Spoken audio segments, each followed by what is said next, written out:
So, hello guys, and this is the first episode ever recorded of Chat with Charlie. So, for our guest today, some of you may know him, some of you may know him as the guy who shot like 90% of my music videos recently. We've got ADN, aka Mr. Capture Films.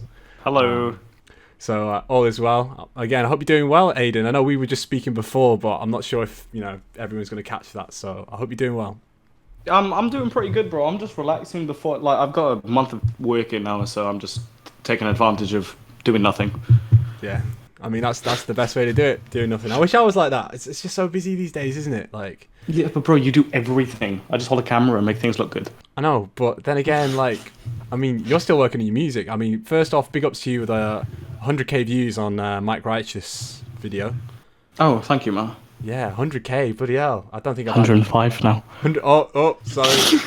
I don't think I've had 105k across all platforms and all streams. Like, that's a lot. Like, that's big. So big ups. Thank you, man. I do appreciate it. We got another video coming out on the 22nd, which actually no one knows about the date that it's coming out, but it's coming out on the 22nd of May. There we go. There's some new. By the time this comes out, maybe everyone will know, maybe they won't, but that's always good to know. But yeah, like I say, like just before we got on this, obviously, it's probably out by the time it comes. By the time this is live everywhere. J. Cole, the off season. I was just listening to. You did a couple freestyles with LA Lakers. I mean, I know you're joking before saying you're not a J. Cole fan, but I think he's. I don't know. I know there was a lot of memes, weren't there, at one point, weren't there, that J. Cole puts people to sleep, but I just feel like everyone's come together with this new project. Everyone's like, yo, J. Cole. So that's the thing. I'm not really up to date with everybody's music just because I'm so focused on like UK stuff with work and stuff. But when it comes to like artists, the only kind of artist that I do pay attention to when he does release stuff is Eminem. Apart from that, like J. Cole, Kanye, just, people like that. I don't. Kendrick. I mean, it's been a few years since we had a Kendrick album as well, but. Oh God, yeah. Yeah, I mean, like, that's the thing, because obviously, Eminem's a lot closer to your style of music, and like J. Cole's probably closer to the style of music I make. Like I have like a soft spot for Your Eyes Only, because when that project came out, it was like. I know it's funny, obviously, with coronavirus and all that right now, but the only time I've ever had proper flu, don't know if you've had proper flu before, Aiden, I was laid up in bed for like 2 weeks, was when For Your Eyes Only came out. I remember my mum got me a little hot toddy, lemon, whatever, whiskey. I'm drinking that. Hang on, what's a hot toddy? Basically, I hope this is not something that only my family's ever made, and it's actually something other people know. But it's basically, it's like whiskey, honey and lemon, so if you've got like a really bad sore throat, it sort of alleviates that and it makes you all tired. Yeah, I get that. So what we do, what my family does is I don't know why, but I almost threw up then, but okay. We move. We have like hot Ribena and honey. Yeah so which is a similar thing. I know, just less alcoholic.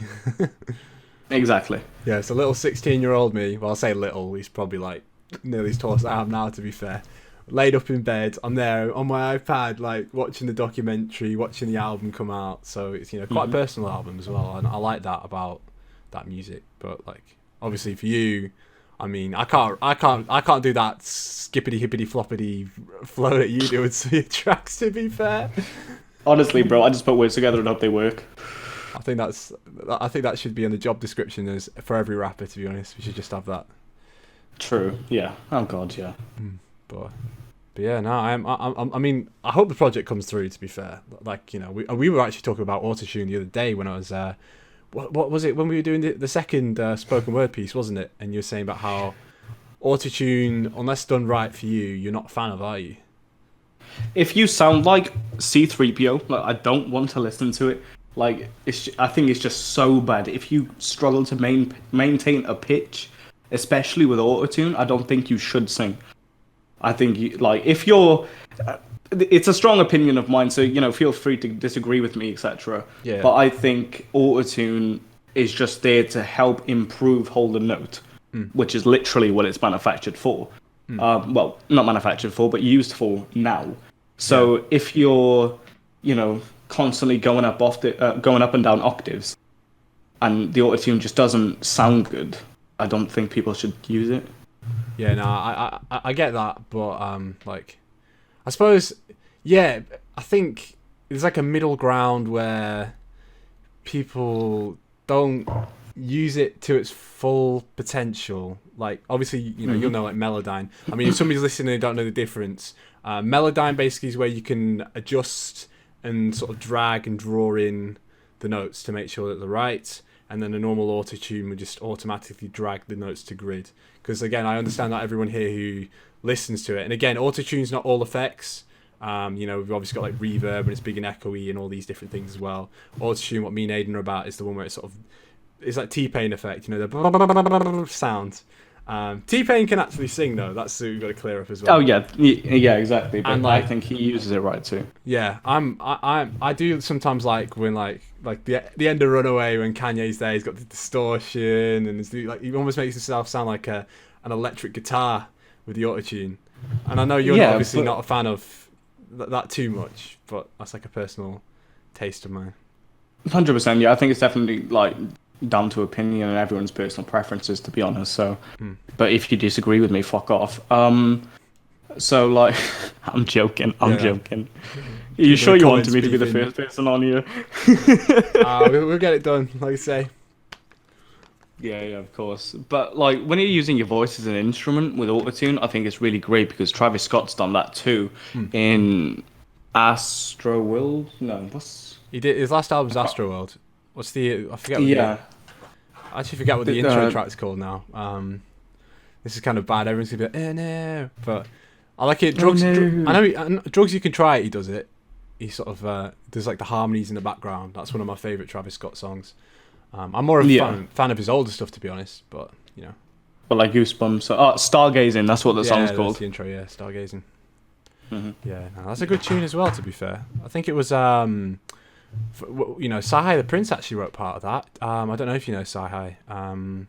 He's a rapper on the label Good Music, so he's the same label as Kanye, but he's actually done a lot of ghostwriting and songwriting for a lot of different artists. Which is interesting when you sort of look at song credits and stuff to see how many people are involved in different projects. It's mad. So. Oh God, yeah. There's so many people who are involved, and even with like video, I'm gonna bring this up just because I film videos, and we're here to talk about anything really, man. We can talk about life or whatever, So yeah, go ahead with the video stuff. So basically, like, there's a lot of people that are like behind the scenes. I've got to stop spinning. I do the same. So like, you've got like the director, you've got like the creative director, executive director, videographer, cameraman too.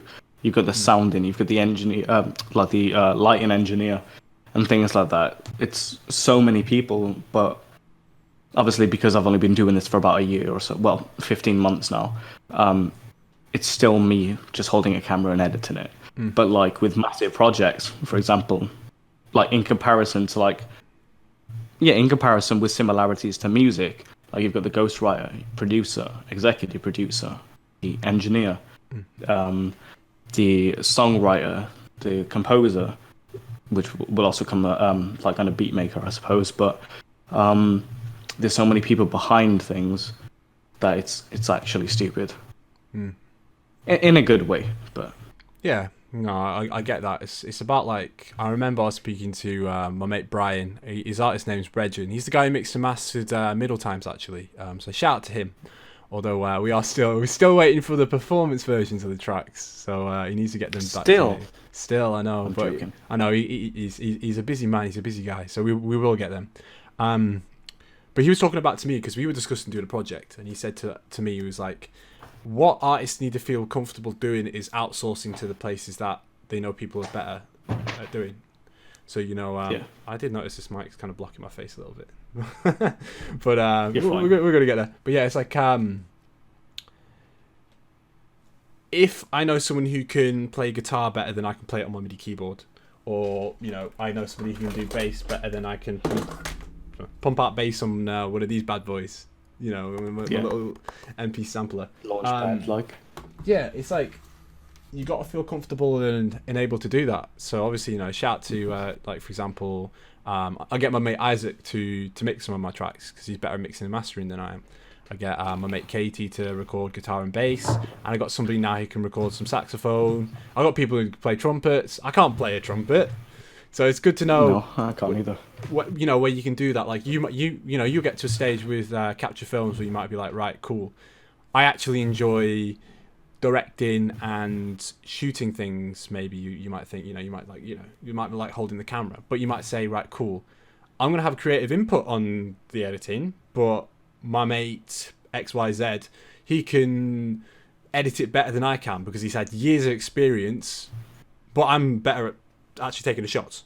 And that's what it might get down to. And then you might be like, cool, we got a big budget, we got like $5,000 on this shoot. It's okay for us to actually split this and be like, cool. Yeah, you'd be surprised actually. $5,000 isn't a big budget. No, I was gonna say, I said that and I realised then for a minute, I'm just like, no, this is not actually a big budget. When I work with big companies, I can charge 10K plus. That's what I mean.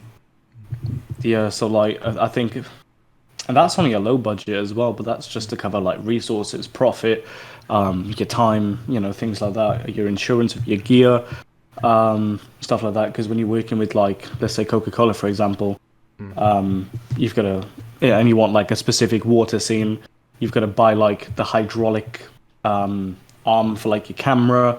And if that, like any of those two get water damaged, because there's water involved with it, that's to cover that, and to cover everything really. Yeah, man. Yeah, I always remember I saw a behind the scenes video for. Oh, I'm not sure if it was either. What's the ASAP Rocky song? The one. I'm not sure if it was Praise the Lord. What was the other one that came about at that time? I forget now. I know Humble had something similar. It was like there's like an arm that spins around, and it goes. Yeah. Sort of... Well, that remix that just came out, the one with Artie on, that one, they've used an arm in that. Oh right, I'll find out the name now. I feel bad that I should know this ASAP Rocky song. I know that Kid Cudi's on the remix and everything. Like what? Oh god. And it's got that Moby sample as well. 1 second, I'm gonna find that now. It might be. Is it ASAP Forever?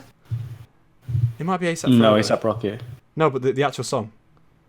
Oh, right. ASAP, it is called ASAP Forever, yeah, that's the one. And ASAP Rocky's got great visuals, and like this sort of it spins around, and sort of it's like the world spinning, and obviously they got this big arm, and it's coming over the top, and then it's coming back down, and it's flipping around and stuff like that. They got some real good shots in that, real good visuals. So damn straight. Well, I think that's kind of like the new era of cinematography and videography with using these arms. I know that Calum, which is the one that shot or had creative direction on the Body 2 remix.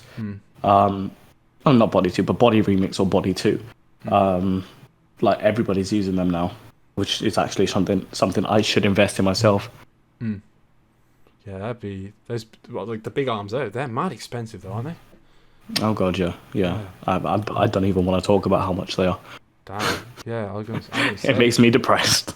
It's weird because I think like obviously me and you are in South Wales, but we think like what, like I'm just being realistic here. What artists in South Wales have that type of budget as a musician? Honestly, I haven't worked with one that has it. Would like say like Mr. Traumatic? What do you think? Like, do you think he would have that type of budget? Or like, if, let's say, just hypothetically, if Asteroid Boys got back together, because to me, they're probably the two biggest in our scene, sort of hip hop, grime. They're probably the two biggest artists, aren't they? I suppose well. So you'd imagine I don't they got think the so. biggest budgets. I'm just thinking if they had a label back in, probably. Yeah. If not, they won't be making enough money off streams or anything like that unless they're selling merch. And a lot of it, because it, speaking from your experience, like how much you spent and how much you profited is not a lot. No. So if they're spending, let's say, $2,500 to $5,000 on merch, and they've sold out of that, and they've only earned $2,000 profit, that's still only $2,000 they've earned. They haven't made $7,000; they've made $2,000. Yeah, it's interesting though, because it's like, for me, I mean, it's probably the same with you as well. I mean, I know you've got a lot more streams than I have, but I I've made a lot more money actually selling merch than I have streams, because streams just pay honestly just nothing these days. Again, it's like 0.05 of a pence. That's what I mean. I'm not sure people even understand this. Like, when somebody buys my EP, or they buy, like, let's say they just buy one of your songs for, you know, £1. So they buy one of your songs. You literally have to stream, like, isn't that equivalent to, like, I'm trying to think. It's like 5,000 streams or something, isn't it? Something like that. We'll put it this way. The past 3 months, I've had about 25,000 streams. And I've only earned like £6. That's what I mean. It's just, it's literally like pennies. And I mean, like, I don't really get mad at it, because it's like, that's it. Just complaining. I don't feel it's going to change anything. I feel like as musicians, we sort of need to work smarter. We need to sort of work around it. I mean, maybe that's not the right thing. Maybe we should be in a position where it's like, yeah, we should be fairly paid for our streams. And like, you've probably noticed it on YouTube. YouTube are putting so many more adverts up these days. Oh, it's so annoying. I've had to run ad block on everything.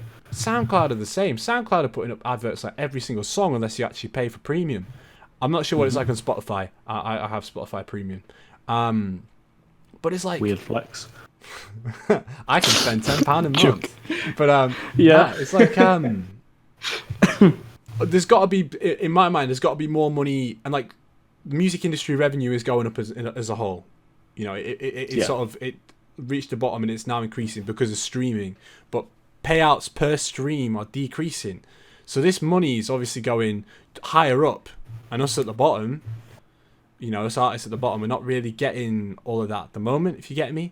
But it's like, you just got to sort of find ways around it. You got to find, you know, other ways of making money. And I mean, when shows and tours are back, that's going to be sick, you know. Like, that's one of my favourite things about the craft. I mean, I've never actually seen you perform live. I mean, I know you had a show with oh damn, who was it you had a show with now?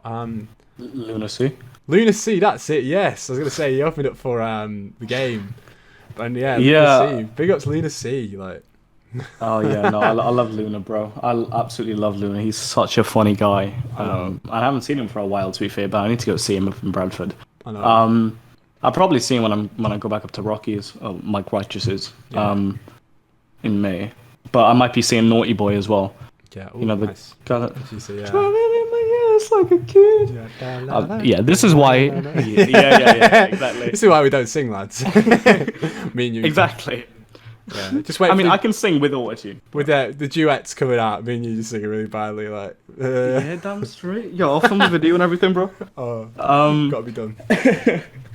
But I've done a lot of shows, man. And yeah, I've made a hell of a lot more money. I made more money in one night than I did in my whole entire music. And even then, it was less than £100 for that performance. Oh damn! Each show. Yeah. So it's a pain in the ass. Really, it is a pain in the ass. That's when merch comes involved, or bro, even YouTube monetization. You get paid so much more than like Spotify, or Amazon downloads and, you know, stuff like that. I mean, yeah, you can chart, but what's good about charting if you're not getting paid for it and getting paid per stream, like 0.005 of a pence, like that is stupid. And if anything, that's extortion, because let's not talk about exactly how much money that we do spend on things. Yeah. But there is a lot of money involved when you go to, like, obviously not for you as much, but you've got to buy your recording equipment if you're recording at home. You've got to go and pay an engineer to go mix and master it. If you haven't got a home studio, you got to go and use a studio, which is like £15-20 an hour, maybe even 30 to 45 an hour. Then you've got the music video as well, which is like a couple hundred. Yeah, at least. Then you've got promotion. And then you've got promotion and marketing. Like, it's a lot of money, and not being able to reap those rewards and make an actual profit and make a career out of making music, I think it is extortionate. Yeah. Definitely not a get rich quick scheme, I tell you that.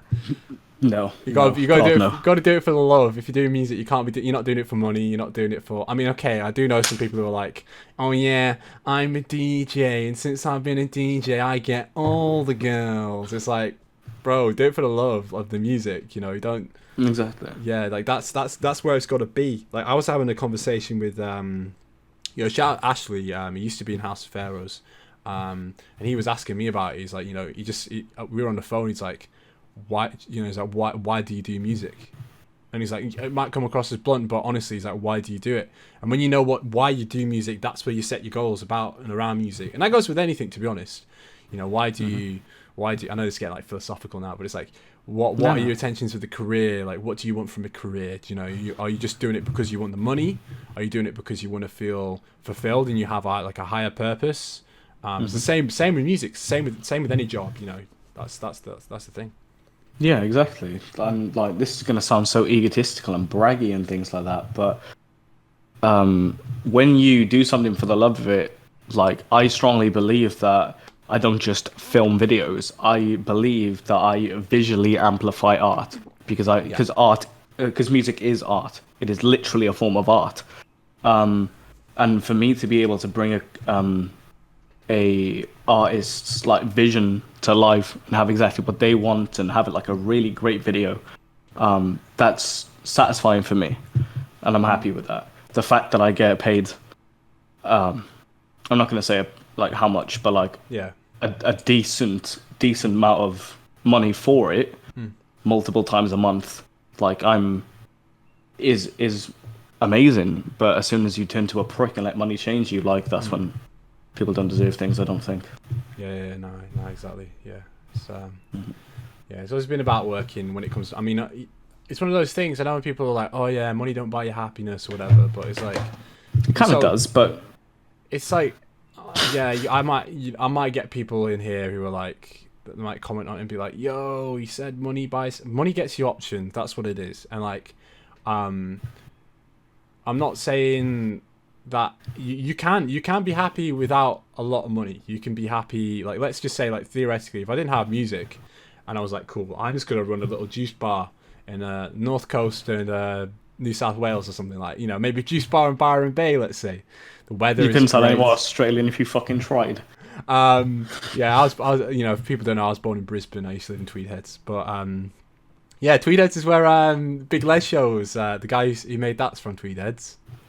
Oh, get his name now. But but basically, if I was there and I had a good work-life balance, let's say I'm working 10 till 7 at a juice bar, the weather is brilliant, I'm by the beach, maybe you're somebody who family is important to you, maybe your family's by you, maybe you have a good wife or husband or partner or whatever, you have your kids there, you have you feel fulfilled, maybe you volunteered on your days off, and you might not even be making that much money. You might just be making just enough to get by. You might just cover your rent, you might just have a little bit extra just to buy some nice things, and you might have a little bit of savings. You don't have to be earning the most money in the world, but then again, I don't feel most people. I feel like a lot of people. I don't know if it's because it's social pressures or it's just what they think they need. I feel like everybody sort of does have that sort of feeling where it's like, yeah, I do need to be able to spend money to travel, or I do need to be able to spend money to get a nicer car or afford these nice things, or just to treat my friends or anything. But like I say, it gives you options. You want to go for drinks, you don't just have to go to Spoons. You can go somewhere nice. No, exactly. I don't think money buys you happiness. Nothing can buy you happiness unless you're happy within yourself. I think money buys you freedom. Yeah, because you're free from debt, which is one of the leading causes to suicide. Stuff like that. If you want to go out and do something, if you need to buy something, if you need to go somewhere, you're financially free. That's what I think it does, which is why I've been able to travel and do as much as I am, is literally because of money. And I know, like, I don't want to make it all about money because I do it for the love of it, but I also love traveling too. Yeah, exactly. Yeah, basically, I mean, to say on that note of traveling, because obviously you've been back and forth from Margate. You're Cyprus, going to Cyprus soon as well, isn't it? Yeah. Do you want me to tell you my exact plan? I mean, you can do while we're here. We can say what the Cyprus plan is. Right, so I won't tell you the Cyprus plan. People will know that I'm going to Cyprus, but I'm not going to tell them why or how. Okay, that's cool. Because I don't want anything to come back and bite me in the arse. Yeah, but the plan for the plan for the next 5 months is my friend Jordan's coming down for a week from Sheffield. Then I'm going back up to Margate to go see Mike, spend the birthday with him. So I'll be there for about 8 days. Then I'm going to London. I'm meeting Christopher Hall in London. Yeah. Me and him are going to Manchester for 3 days. Hall. Shout out Chris. I never met the guy. Yeah, you got his hat on. Never met the guy, but I remember he followed me on Instagram. I think that's what it was. And he was like, yo, I'm just like, it's cool. You know, people know Wales, but he's basically like 2 or 3 miles from me. He's like the next village over. And it was like, he's like, yo, I'm like literally around the corner. And he's like, oh yeah, I want to do some music videos. I'm like, yo, my boy Aiden, he does music videos. And then it was just like got linked up. And then that's how it went. Yeah. It's absolutely, no, the guy's unreal. He's such a character. I absolutely love him. He's such a great guy. Which thank you as well for introducing us, because he's so sick. But yeah, so I'm meeting up with Chris Hall. We're going to London, Manchester for 3 days because he's got work out there, and I'm gonna get some shoots out there as well potentially. Yeah. Again, if then we're coming. I might know some artists. I know some artists up in Manchester. I'm not sure, like, you know, if you want linking with them as well, just let me know, because you know, I know a few people. So yeah, just even other information, bro. I'll give them a message. Film guys and all sorts. You know, just if you want people to chill with, I can sort you. I want to make money, bro. I don't want to chill with people. Money. Money. Just said before, money can't buy you happiness. Don't want it to be all about money. Well, no, it gives you freedom, but I also really enjoy making it. Yeah, you got to cover the cost of the trip anyway while you're up there if you can. Well, yeah, exactly. It's going to cost me like 150. It isn't. It's going to cost me like 90. But yeah, I know. You know, it's still 90 quid out of my pocket, isn't it? But yeah, after that, we're coming back to Wales. Then I've got to go to Wolverhampton to go meet up with Danny Zallis, aka, well, not aka, but he used to be known as Slicks. Don't know if you've ever heard of him, but he's a really, really talented artist. And then I'm coming back to Wales, and then I'm going to Cyprus for. Right, how long are you going to Cyprus? You just cut out. Oh, 2 weeks. 2 weeks, nice one. Yeah. No, so I'm gonna go there. Yeah. Yeah, that'd be good, man. I think I was speaking to I might be wrong. Somebody correct me if I'm wrong. I think Magugu and obviously Stagger, rest in peace, Stagger, amazingly talented producer in the scene and all that. I remember speaking to Magugu about obviously going out with Stagger to do a show in Cyprus. So like there's obviously opportunities there for festivals and stuff, and things open up as well. I mean, that could be a while. 100%. I got a ticket for the for Part Life on the Sunday. It was the only one I could get.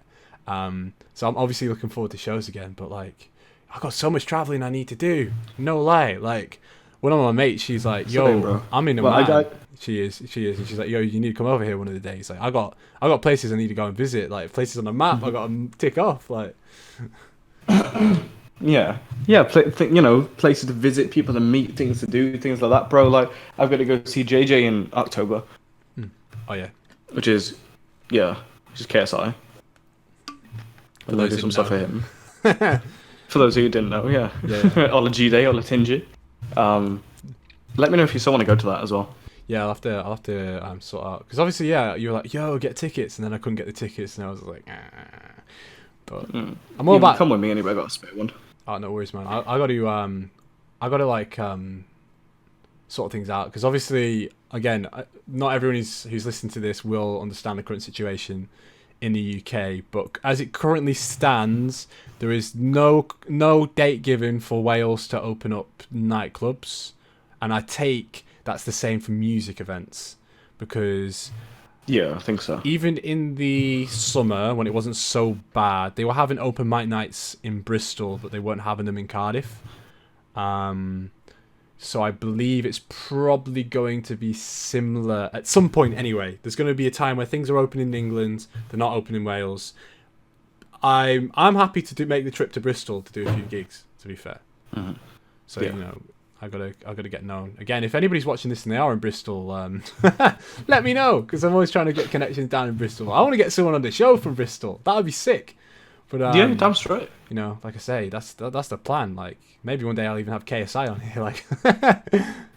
Yeah, damn straight, bro. Literally, just give him a message. He may or may not reply. You never know, but you don't know if you don't try. Like, this is the thing, because this is like the first ever episode I've recorded of this. I need to get like, I've got guys who can do like graphics design and stuff. I'm gonna get this all sorted and we'll get it proper done. But you know, I've actually got a really, really great person that I think would be happy to be on here. He's a graphic designer as well. I don't know his actual terminology for what he does. Yeah. But absolutely incredible. He did a lot of stuff for Slam as well, which is SX. He's done a lot of graphic design for him. So I think he'd be a really great person to have. I'll pass you on his information. Yeah, nice. Yeah, exactly. We just like I say, I've got a few shows lined up already, so it's always good to have them going just to talk, because apparently people like to hear me talk. I thought that was a weird one. I've always been told when I was younger. People are like, oh, he never shuts up, whatever. But here you go. This is to those people who are like, Charlie never shuts up. I'm doing a podcast now. Exactly. Look at him now. Look at him now. I know. Got a podcast. You know, I mean, I'm still at home with my mum's, but we got a podcast, baby. But yeah. Yeah, but people do things at different times, bro. It doesn't matter what stage of your life you're in. Exactly. Yeah. Exactly. It's all about progression. You know, as long as you're not going backwards, or even if you are, make sure it's only one step. Exactly. And then take 2 forward. Nice one. So probably leave it there. I don't know how long we've been going for now. It must have been like, it's got to be like 40 minutes or something. Yeah, it's currently 20 past 8. 20 past 8, 5 to 9. Yeah, well, good stuff. Well, again, it's been nice to have you, Aiden. Thank you, bro. It's been a pleasure. Big ups. I will send this over to you as well and let you know what's happening with it. And yeah, again, if everyone wants to check you out on socials or anything, let everybody know as well. So yeah, just literally just follow my Instagram, and if you want a video or anything like that, just hit me up. It's Aiden Thomas UK, or if you want to get to me more for business, it's Capture Films _UK. There you go. So I'll make sure to try and include them in any bios, descriptions, or whatever, like I usually do when you do videos. But yeah, bless. Sounds good. Obviously. Thank you, man. Peace out. Yeah. See you later. Ciao.